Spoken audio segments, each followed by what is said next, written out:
Gomati presents సుమకు సుమాలు. మీ సుమ.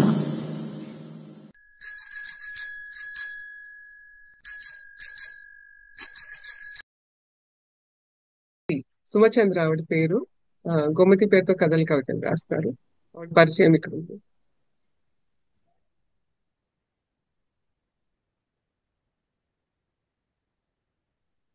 నేను ఈరోజు చదివే కథ నా స్వీయ రచన.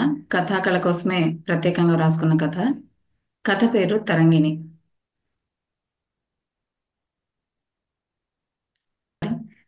మనస్వి కిటికీ నుండి బయటకు చూస్తూ ఉంది.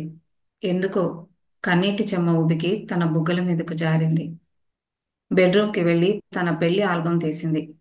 అన్ని పేజీలు వేగంగా తిప్పుతూ ఒక ఫోటో దగ్గర ఆగిపోయింది.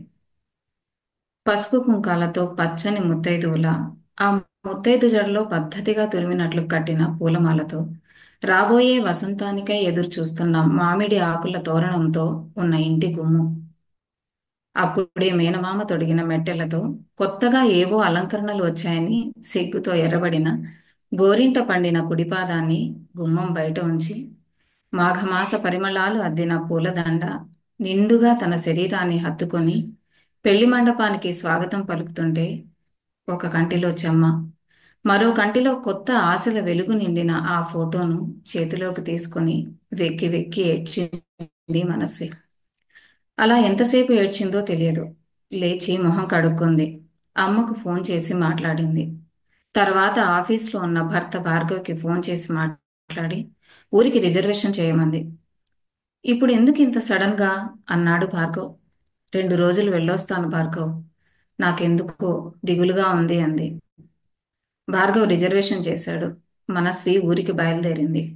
భార్గవ్ తనని ట్రైన్ ఎక్కించడానికి వచ్చి ఏదో మాట్లాడుతున్నా ఏమీ వినపడలేదు మనస్వికి. భార్గవ్ మాట్లాడడం ఆపేశాడు. ట్రైన్ వచ్చింది. తన సీటు చూసుకొని కూర్చుంది. ఆలోచనలు ట్రైన్ కన్నా వేగంగా వెళుతున్నాయి. అలసిపోయి పడుకుంది. ఉదయానికి ట్రైన్ ఊరు చేరింది. ట్రైన్ దగ్గరికి మనస్వి నాన్న శంకర్ వచ్చాడు. మనస్వి కళ్ళు బాగా ఉబికి ఉన్నాయి. మౌనంగా చూశాడు. మనస్విని తీసుకుని కారులో ఇంటికి చేరాడు. మనస్వి అమ్మ సరళ ఎదురొచ్చింది. అమ్మని చూడలేదు మనస్వి. నేరుగా తోటవైపు నడిచింది. అక్కడ ఆకుపచ్చని చెట్లన్నీ పందిర్లా ఉంటే, మధ్యలో నల్లగా మాడి మోడైన వేపమాను చూసి మనస్వికి దుఃఖం ఆగలేదు. గట్టిగా పట్టుకుని ఏడ్చింది. సరళ మనస్వి దగ్గరకు వెళ్ళబోయింది. శంకర్ వద్దన్నట్లు సైగ చేశాడు. చాలాసేపు అయ్యాక శంకర్ సరళ మనస్వి దగ్గరికి వెళ్ళి లోపలికి వెళ్దాం రామ్మా అని తీసుకుని వెళ్తుంటే, జీవం లేకుండా నల్లగా మాడిన ఆ కొమ్మల్లో ఎక్కడో మిగిలిన కొనప్రాణం మనస్వి కొంగును పట్టుకొని ప్రేమగా పిలిచినట్లు అనిపించింది. కాసేపయ్యాక వస్తాను, మీరు వెళ్ళండమ్మా అంది మనస్వి. ఏదో ఆశతో అమ్మ తడిపిన వేర్ల దగ్గర తడి తన పాదాన్ని చల్లగా తాకింది. ఇంట్లోకి వెళ్ళి సోఫాలో కూర్చుని కళ్ళు మూసుకుంది మనస్వి. బయట లారీ శబ్దం వినిపించింది. లారీ శబ్దం విని నిశ్శబ్దంగా గతంలోకి జారిపోయింది మనస్వి. చుట్టూ ఖాళీ స్థలం. ఒక మూలగా ఇంటిని చిన్న పొదరిల్లులా కట్టారు మనస్వి నాన్న. అప్పుడు మనస్వి పసిబుగ్గల పాపాయి. ఒకరోజు పెద్ద ట్రాక్టర్ మొక్కలను మట్టిని మోసుకొచ్చింది నర్సరీ నుండి. ఒక్కొక్క మొక్క దిగుతుంటే మనస్వి కళ్ళు ఆనందంతో మెరిశాయి. చప్పట్లు కొడుతూ గంతులు వేసింది. అప్పటి వరకు ఖాళీగా ఉన్న స్థలం అంతా పూల మొక్కలతో, ఔషధ మొక్కలతో, ఆకుకూరలు, కూరగాయల మొక్కలతో పచ్చని పరదా కప్పుకుంది. మొక్కలు నాటాక వచ్చిన చెత్తనంతా తీసేస్తూ నర్సరీ వాళ్ళు ఒక మూలగా ఒక చిన్న మొక్కను గమనించకుండా వదిలి వెళ్ళిపోయారు. మనస్వి ఆ మొక్కను చూసింది. వెళ్ళి మొక్కను చేతుల్లోకి తీసుకుంది. చాలాసేపు అవడంతో కొంచెం తలవాల్చి కనిపించింది. మనస్వి మొక్క పైన నీళ్లు చిలకరించింది. నాన్నను పిలిచి చూపించింది. ఇద్దరూ కలిసి తోటలో ఒక స్థలం చూసుకొని మొక్కను నాటారు. నీళ్లు పోశారు. కాసేపటికి దాని ఆకులు విచ్చుకొని సంతోషంగా కృతజ్ఞతగా చూసింది. తన లేలేత చేతులతో పసిబుగ్గల పాపాయిని పిలిచినట్లు అనిపించింది. మనస్వి వెళ్ళి మొక్కను మనసారా హత్తుకుంది. చిగురాకులతో గుండెను తడుముతూ ఏదో ఊసులాడిన శబ్దం మనస్వి చెవిని తాకింది. మనస్వి నవ్వింది. ఆ చిన్న వేప మొక్క కూడా నవ్వింది. ఆ నవ్వులు, కబుర్లు మనస్వి పెళ్లి అయ్యేంత వరకు కొనసాగాయి.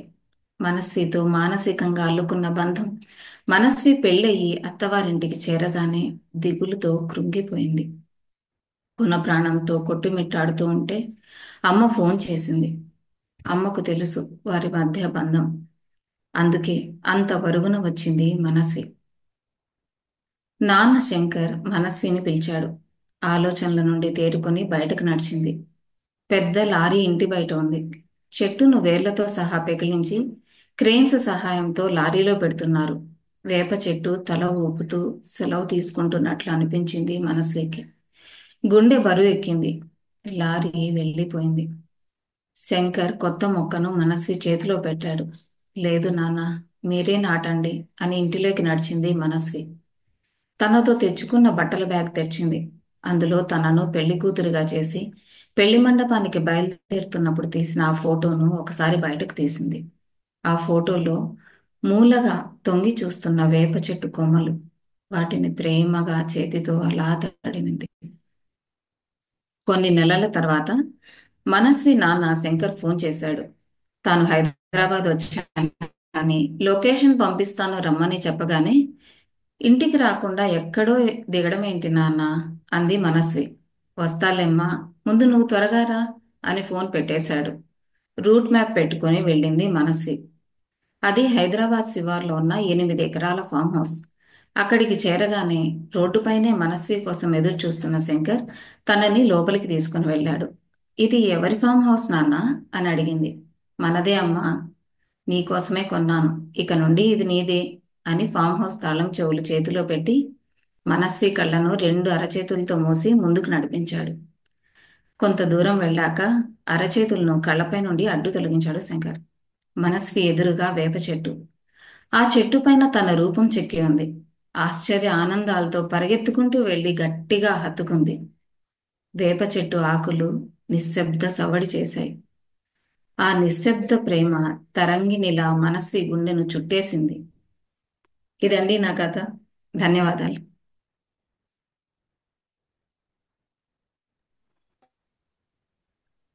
ప్రకృతికి మనిషికి ఉన్న సంబంధం చాలా అందంగా చూపించారండి. చాలా చాలా థ్యాంక్ యూ. మనసుకు హత్తుకుంది మీ కథ. ధన్యవాదాలండి. చాలా బాగా చదివారు కూడా.